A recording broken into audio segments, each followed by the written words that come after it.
Hello and welcome to this BioProcess International Ask the Expert webcast. I'm your host, Leah Rosen, the online editor for BioProcess International. Before we get started, just a couple of notes. This webcast is being recorded and will be made available for replay in the multimedia section of our website. We've muted the audio lines, but we welcome you to type in your questions for our speaker in the question answer window on your screen. After the presentation, we will begin the question answer portion, and I will ask your speaker your questions from the question answer window. Your questions in the window will only be visible to myself and our speaker. So thank you for joining us today. It is now my pleasure to introduce our speaker, Leisha Kopp from Mirus Bio. All right, thanks so much, Leah.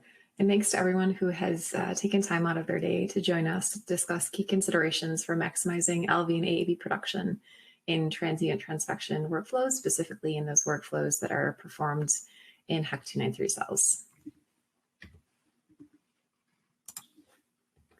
So a brief outline of what we're going to talk about today. I'd like to introduce you to Mirus Bio in case you aren't familiar with us as a company. And then we'll dive into cell and gene therapies and really the promise that they offer humanity in terms of addressing diseases that were previously considered really untouchable, uncurable. And then we'll talk about AAV and LV production as they pertain to cell and gene therapy and why optimizing these parameters or parameters for maximizing LV and AAV production is so critical. We'll talk about additional considerations for GMP manufacturing. And then I didn't add the bullet point in here, but there are a couple polling questions for you prior to the Q&A session. So a bit of background about Mirus Bio. Again, in case you aren't familiar with us as a company, one thing that really stands out that I've noticed in working at Mirus and interacting with our customers is that Mirus really does, we are as dedicated to our science as we are to the scientists that are using our products. We ensure that we hire world-class chemists and biologists that are committed to finding optimal transfection formulations to address the cell culture applications that you're working in. Another thing that's unique about Mirus formulations specifically is that we're non-liposomal. We have novel lipid and polymer-based transfection formulations that really help improve transfection efficiency over competing reagents and reduce that cytotoxicity that is really annoying when you're working with sensitive cells. Our reagents tend to be very effective across many different cell culture applications, meaning that you can use different products for RNAi, so gene knockdown, gene expression, protein production, vaccine development, virus production, and CRISPR-Cas genome editing studies. And of course, the last thing to mention, certainly not the least, is that when you are working with Mirus, when you approach our technical support team via the web or email or phone, you will immediately be put in touch with a scientist that has worked with the products that you're working on. So if you need to troubleshoot, they're there to help you on the spot, using their own experience, their own background knowledge. So you have someone that's really able to help you. And Mirus is located in Madison, Wisconsin. We were actually started out of with 3 researchers out of the University of Wisconsin-Madison, and we've stayed in Madison, stayed headquartered in Madison through the entire stretch of our existence. But we are a global company, and this figure looks at our global partners around the world. So if you happen to be tuning in from a different country, so not US-based, you're definitely welcome to go to our website and look at mirusbio.com/distributors to see which of our distribution partners serves your area. Of course, the last few things that I want to say about Mirus before we dive into the nuts and bolts of this discussion is that we have 25 years of gene delivery experience to support you in your work, using products ranging from our Transit LT1 transfection reagent, which was actually launched to the world in the 1990s and was the first serum-compatible transfection reagent for DNA delivery on the market, up to our Transit X2 reagent, which is more new and capable of delivering a wide variety of nucleic acids for, again, those RNAi, CRISPR-Cas experiments, as well as co-plasmid delivery for expression experiments as well. And for those of you that happen to be working in more difficult cell types that perhaps aren't really readily addressed by chemical transfection, we also can support you with electroporation with our Ingenio electroporation solution.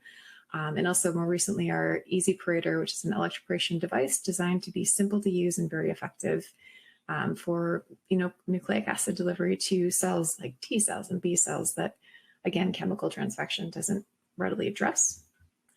And of course, we have products to support viral vector manufacture and expression of LV and AAV with our Transit VirusGen product lines, which we will talk quite a bit more about today. So in the first section, we really want to spend some time to pause on the promise of cell and gene therapies. They're certainly not new. Different teams have been working on cell and gene therapies for decades, but it's something that has really come about in the last few years with the release of therapeutics using lentivirus and AAV, which are able to address diseases and cancers that previously really weren't touchable. Of course, cell and gene therapies, they're very often lumped together just because they're using very often a viral vector to address, an errant copy of a gene or to address a disease. But they are a little bit different in terms of mechanism. So with gene therapies, the viral vector that you're producing, oftentimes this is going to be adeno-associated virus or AAV. It is the direct vehicle for injection of the therapeutic gene into the patient. So it's delivered in vivo. So the vector itself is the therapeutic. For cell therapies, very often cells are engineered ex vivo using something like a lentivirus, where the cells are basically trained to express a receptor, something that will then be re-administered to the patient's body to then basically be homing devices for cancer and eradicate things like lymphoma and leukemia. So again, for gene therapy, AAV is a very common viral vector. For cell therapy, lentivirus is a very, very common viral vector. And currently there are, 6 or 7 cell and gene therapies that utilize lentivirus and AAV that are FDA approved and available around the world. However, that number is definitely slated to grow pretty dramatically over the next few years. They are predicting that between 10 to 20 approvals for cell and gene therapies may be a norm by 2025, which is very encouraging. There are over 1,000 different teams working on cell and gene therapies around the world, and over 1,200 in clinical trials right now at various stages. So this is something that is definitely going to grow. And this is just looking at the therapeutic pipeline of indications that cite using AAV and LV. And what this graph really says is there's an almost exponential growth rate of interest and trust and usage of these viral vectors for therapeutics. One thing to point out, though, for AAV and LV generation is that you really do need a lot of it in order to make the therapy effective. The viral load requirements are different with the therapies, so again, they are distinct in that manner. With gene therapies, as depicted here on the left, the typical gene therapy dosage is going to be between 10 to the 11th and 10 to the 16th viral particles per patient. And this is, of course, because the virus is administered in vivo, so it's administered directly to the patient. The dose must affect the entire organ or system, and it does contend with the patient's immune response. With cell therapies, the dosage is typically, the required dosage is typically quite a bit lower, at 10 to the 8th to 10 to the 10th viral particles per patient. And again, this is because it's handled more ex vivo. So the lentivirus is used to transduce cells outside of the patient's body, and then those are re-administered. So the dose only needs to affect the patient's cells, and it doesn't contend with the patient's immune response. We keep talking about AAV and LV. So this schematic looks at that really upfront part of the process, that initial transfection of multiple plasmids that contain the gene of interest and the capsids to produce the virus. And one thing that I really want to highlight, because this is kind of the whole point of the talk, is that transfection is that critical first step in recombinant AAV and LV production, which really means that this is something that you want to get right. You want to do this as effectively as possible so that you can generate as much virus as possible. Which takes us to our next section, which is on transfection optimization for recombinant AAV and LV production. And when we're talking, amongst ourselves and with our customers and researchers around the world, really the topics that we end up discussing for optimization for these specific applications are the reagent that you're using, the cell density at the time of transfection, the reagent to DNA ratio or plasmid ratios, the total DNA, and of course things like harvest time. And when Mirus was developing Transit VirusGen, these are things that we had in mind as well.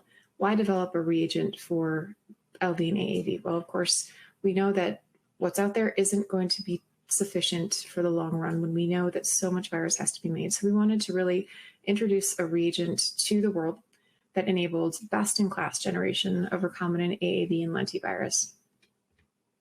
We also wanted a formulation, though perhaps a lofty goal at first, that was compatible with both suspension and adherent to 293-derived cells. And this is because a lot of researchers in academia are going to be using adherent cells for a couple reasons. They produce really nicely.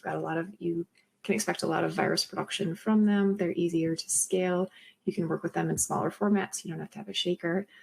It's a lot simpler, right? But as you expand into, you may be considering suspension cultures. You may be considering expanding out into cell stacks and hyperflasks.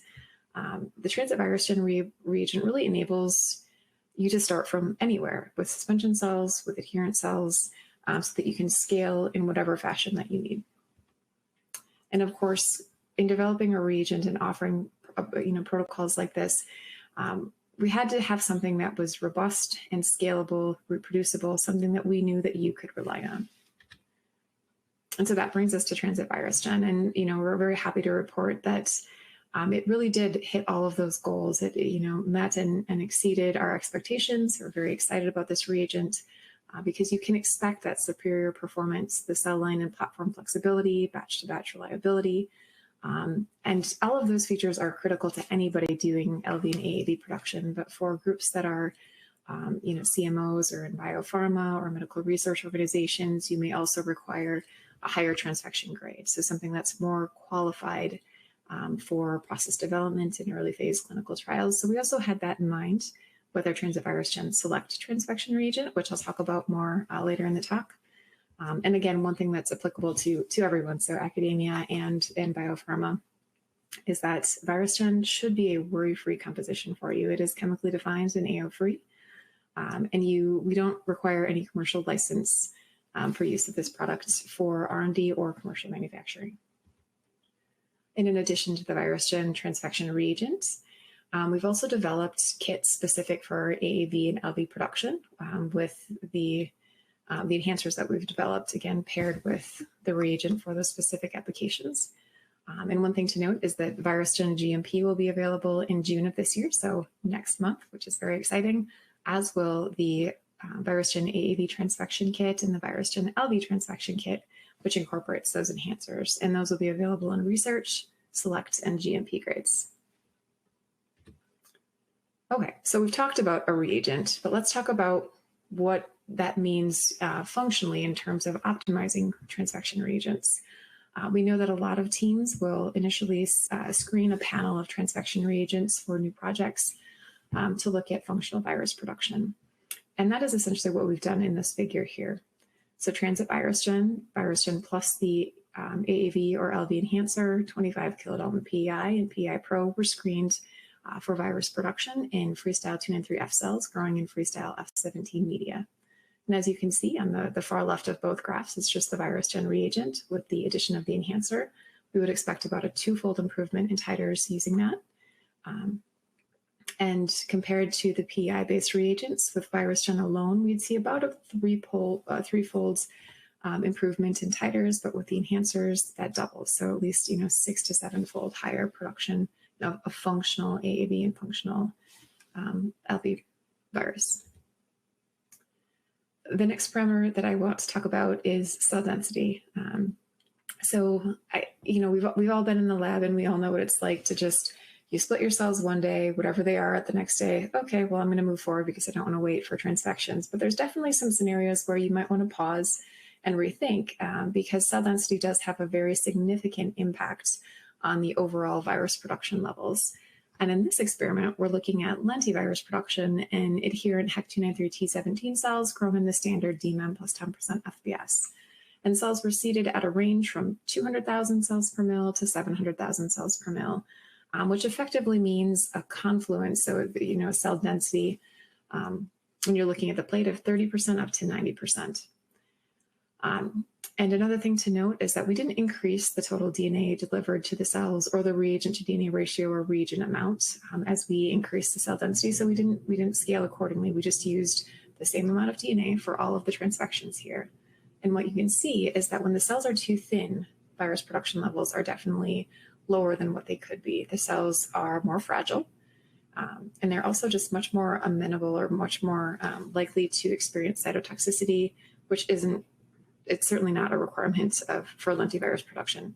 But as you increase cell density, as the cells are happier, there's more of them there, they can tolerate that additional DNA and reagent and the output of lentivirus production. So we definitely would encourage with adherent cells specifically that you have a really robust cell population, meaning 80 to 90% confluence at the time of transfection. And another thing to point out is that this additional red blip here with the Virusgen LV enhancer, the enhancer really has more room to play as well when the cell density is higher. So you definitely see more of an impact using the LV enhancer with more confluent cells than you would with the less dense cells. And of course, cell density is also important in suspension cells. So in these two figures, we're looking at AAV production on the top and lentivirus production on the bottom at different cell densities. So we'll focus first on AAV on the top here. In all cases, or in this case, we were growing XP293F cells in XP293 expression media. And again, the white bars with the red frame are Virusgen reagent alone, and the red bars are the Virusgen reagent plus the AAV enhancer. And so what we see here is kind of a flat trajectory, really, when we're increasing cell density. Definitely the lowest performances with the 1 million cells per mil. We would say that's too thin for doing a transfection. You want more cells present than that. However, when we're using the enhancer, again, we're not increasing the total DNA as we increase cell density. We're just simply increasing the cell density and maintaining reagent to DNA ratio and total DNA. And we see that with the increased cell density, we do see a really nice, robust improvement in functional AAV production. If we jump down to the LV graph, it's really a pretty similar story. We see a nice jump, although it's kind of hard to tell with the scale when we're moving from 1E6 to 2E6 cells per mil. But as we look at addition of the enhancer into the cell culture matrix here, we see a very nice linear improvement as we move from 1E6 to 4E6 cells per mil for transfection. So the take home here for AAV, we would normally recommend that you test cell densities between 2 and 3 million cells per mil for AAV production, particularly when you're using the enhancer. Without the enhancer, you're probably pretty safe at 2 million cells per mil. For LV production, if you're using just the reagent, we would recommend starting at 2 million cells per mil. But if you're using the enhancer and the reagent, then shifting up to 4 million cells per mil is definitely advisable. But again, even cell density is something that should be optimized for every unique cell culture system. So if you're working with a new set of vectors, a new AAV serotype, it's something that you'll want to take the time to optimize up front to make sure that you're getting optimal production as you scale into larger and larger studies. So the reagent to DNA ratio is definitely important, as is total DNA that is added to the culture. So the ratio, if you really think about it, you're combining the positive charges from cationic lipids and polymers and negative charges from DNA.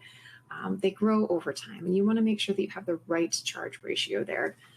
So in this experiment, we're looking at either a 2-to-1 or a 3-to-1 reagent to DNA ratio for AAV production. Again, cells growing in XP media and XP293F cells. And one thing that's immediately apparent without really looking deep into this figure at all is that the bars on the left for the 2-to-1 ratio are higher than those on the right, meaning that we saw higher functional AAV production when using a 2-to-1 ratio versus the 3-to-1 ratio. And then another thing to point out is that the optimal amount of total DNA, which is the 3 different conditions tested in each of these graphs, varies as well. So with the 2-to-1 ratio, we see highest production levels with 1.5 to 2 micrograms of total DNA per mil. With the 3-to-1 ratio, it does max out at 1.5. However, overall, the production levels are significantly lower. So there's no benefit here to adding more reagent into the culture system. You definitely want to make sure that you have that right matrix of reagents and DNA for your specific vector sets. Another thing to consider is DNA design. And I know I'm talking to a group of scientists, and so you're very well aware that not all plasmids are created equal. And Having the right ratios of that and having a good understanding of what's in the vector can definitely improve virus expression situations. So in this experiment, we were looking at, again, lentivirus production in adherent cells. And on the left, we were using the virus-safe pantropic packaging mix in a transfer vector. On the right, we're using the complete p-ALD lentivirus system from Aldevron. And a couple things will stand out here again as well. If we look at the Aldevron vector set and the total DNA requirements here, we see that we actually see optimal or maximal lentivirus production using the lowest amount of DNA. So this is a 3-to-1 virus-gen reagent to DNA ratio. 3-to-1 is typically optimal for a lentivirus, whereas the 2-to-1 or 1.5-to-1 is optimal for AAV. But again, for a lentivirus, 3-to-1 is good. And with the p-ALD vectors, so again, these more advanced vector systems, less DNA is also will also help you improve, which I think everyone would be happy to see. And on the right, we see that there's fairly equivalent performance between 0.5 and 1 microgram per mil. And again, you do see that drop at 2, which is a good warning that something within that additional DNA regimen is not so good for the cells. But the big thing to point out is that the functional lentivirus production with the p-ALD system is about a log higher than what we would see with the previous generation systems. So with the systems on the left here, we max out at about 67. This is transducing units of functional LV particles per mil. And with the p-ALD system, we are nearing 4.5 times 10 to the 8th functional viral particles per mil. So this has a huge impact overall on virus production levels. And so the last transfection optimization parameter that I want to mention here, the last 2 parameters, are harvest time and analysis methods. So this is looking at AAV production, again, in the X3 media. And on the left, we're looking again at that functional virus production. So TU per ml, it's taking the virus that's produced, transducing target cells, and measuring actual virus production levels there, looking at whether or not the cells are able to express the transgene, which is a GFP. And so we see that virus-gen is good, virus-gen plus enhancer is better, and both of them outperform the PI-based reagents, even when using a lesser amount of DNA. On the right, we're looking at the same experiment, only it's assayed using ddPCR. So we're looking at GC per ml, so genome copies per mil, rather than the functional transducing units. And really, overall, the trajectory is similar. You look at the pattern of reagents here, and you draw the same conclusions in terms of which ones worked better, which ones weren't working so well.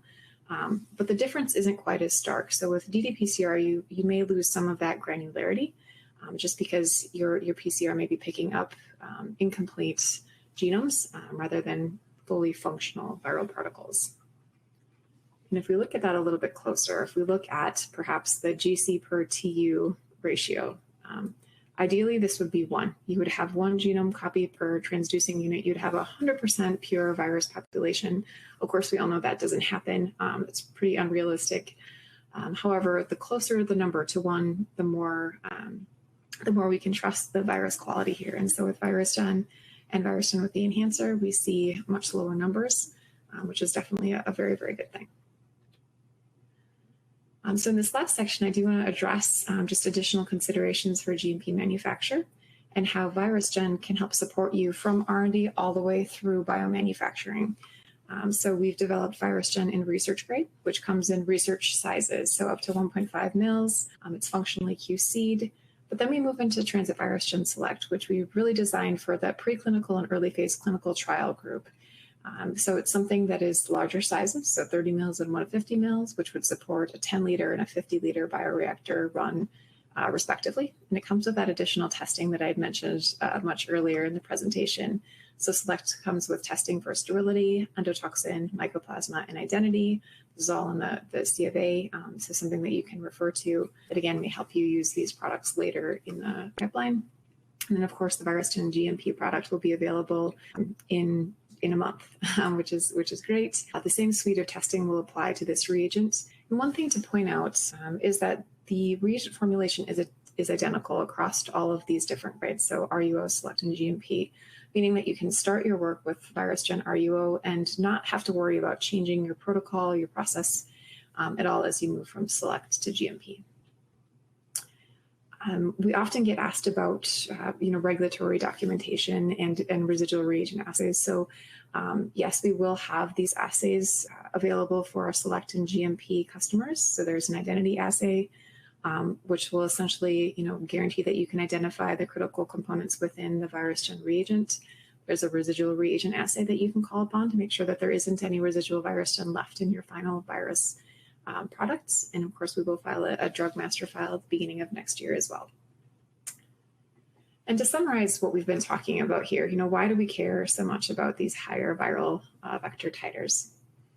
And really, it comes down to just saving you time and money. So using a reagent that is higher performance enables you to do less bioreactor runs, it takes less hands-on time, and it certainly saves costs in terms of DNA, the bioreactor itself, the sweet time, the media, really everything that goes into making virus. If you can do, say, 4 times fewer runs, the cost savings there is immense, as are the time savings. It enables you to move quickly to produce new molecules. So it's definitely worth investing in that optimization up front to make sure that you're getting the max output, as well as using a reagent that enables you to see those really high titers right away. So if you're interested in testing Transient VirusGen and the LV and AAV kits, though we're not launching until next month, we have been beta testing for quite a while. And we would definitely encourage you to reach out if you're interested. So you can request a sample by going to mirusbio.com/sample and requesting a sample of Transient VirusGen Select reagent. We'll then reach out to you to arrange a prep talk, which basically means we're going to talk to you about how you use these reagents, how to make sure that you're optimizing the right parameters. We'll be able to share with you additional data that would be relevant to your specific workflows. You'll then receive and evaluate the product and then let us know how it goes. So it's really a very simple process, and we're here to support you through all of it. There are some additional resources on our website, including the product pages. There are presentations available, brochures that walk you through the documentation that you can expect. There's also a really good frequently asked questions page, which would be relevant to anybody that is generating AAV and LV and just wants to know more about how you do that. And of course, there's the sample portal that we just mentioned. So really to summarize, we talked about cell and gene therapies and how they address previously incurable diseases. They're really a phenomenal new frontier really in therapeutics, and something that we're excited to see and want to support as much as we possibly can. However, for clinical trials utilizing AAV and LV, we're seeing a huge uptick in that, which means that significantly more virus needs to be produced in order to support the required dosage of 10 to the 11th to 10 to 16th viral particles per patient, specifically when utilizing AAV, which means that optimizing transfection systems for AAV and LV is critical. We're very happy to say that VirusGen enables all of that with efficient DNA delivery, high titer AAV and LV production, suspension and adherent compatible, lots of testing to support you through early phase clinical trials, and of course through GMP manufacture. And of course, as I mentioned before, it's completely worry-free, so no license required, completely synthetic, and GMP is coming soon. So that wraps up my slides. I'm sorry I went a little bit long here, but hopefully we can move into polling questions and then some Q&A. Do you have data on ITR or transgene VGML for the AAV? So I think what they're referring to for ITRs would be which primer and probe sets that you're using for targeting when you're doing ddPCR, so determining GC per ml based on those primer probes. Forgive me if I'm answering this incorrectly, but we often look at the CMV region for ddPCR as well as the ITR region, and we see pretty comparable results within those. Okay. And did you check any other medium other than XB293 AAV or Freestyle F17 LV to show overall compatibility? And is there any identified medium component we need to avoid to maximize transfection and subsequent cell health during protein production phase? Very good question. So there's a couple components to that. So have we tested different different serum-free culture medias for expression? The answer is definitely yes. We've looked at a number of medias ranging from, the F17 media, the XB media, the LB Max media. We've looked at some high clone medias, as well as the balanced CD HEC293 media from Irvine. And what we've found is that VirusGen is compatible with all of them. So we see really good virus production in all of the medias that are truly transfection compatible and rich enough to support cell health and growth.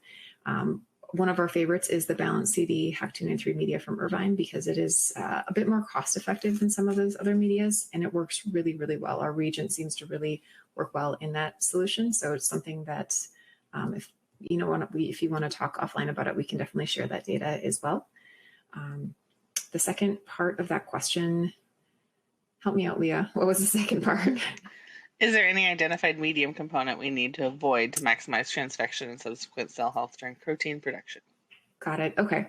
So there are definitely certain additives in medias, especially those that were designed for stable cell line growth. So there are definitely medias for HEC cells and CHO cells in particular that are really, really great for stable expression. However, they're completely transfection incompatible. So you want to avoid anything that has really strong cationic or anionic charges that could interfere with the viral particles. We actually tend to pull things like antibiotics out of cultures as well for transfection, at least in the complex formation solution. So one easy way to avoid any of those problems is to form your complexes in a basal serum-free media like the XB or F17 or the balanced CD, or just form complexes in PBS. And then once the complexes are formed, you don't really have to worry so much about interference of other particles. Okay.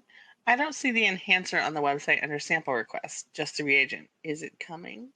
It is coming. So the enhancer components are not commercially available yet. They will be commercially available in June. So again, in a month to a month and a half, we'll have those available for you in research, select, and GMP grade, but we are beta testing them now. So if it's something that you want to test in your lab, just reach out to us and we can align that, work with you on timelines, and get you samples of the LV or AAV enhancer along with VirusGen reagents for testing in your group. Okay. And how stable are transfection complexes with your VirusGen reagent? Do you see any difference in complex stability when using the enhancers? Very good question. So we've done those studies as well, because we understand that researchers need a decent amount of time, especially those looking at larger scales, for complex stability. So maybe even up to an hour. So we've done those studies, and I have that data that I can certainly share with you that looks at the stability of complexes over time. And what we find is that we see a very flat trajectory, meaning that complexes are stable anywhere from 15 minutes up to 60, possibly even 90 minutes for complex formation, can be added to cells at any point during that incubation to see very similar virus production levels.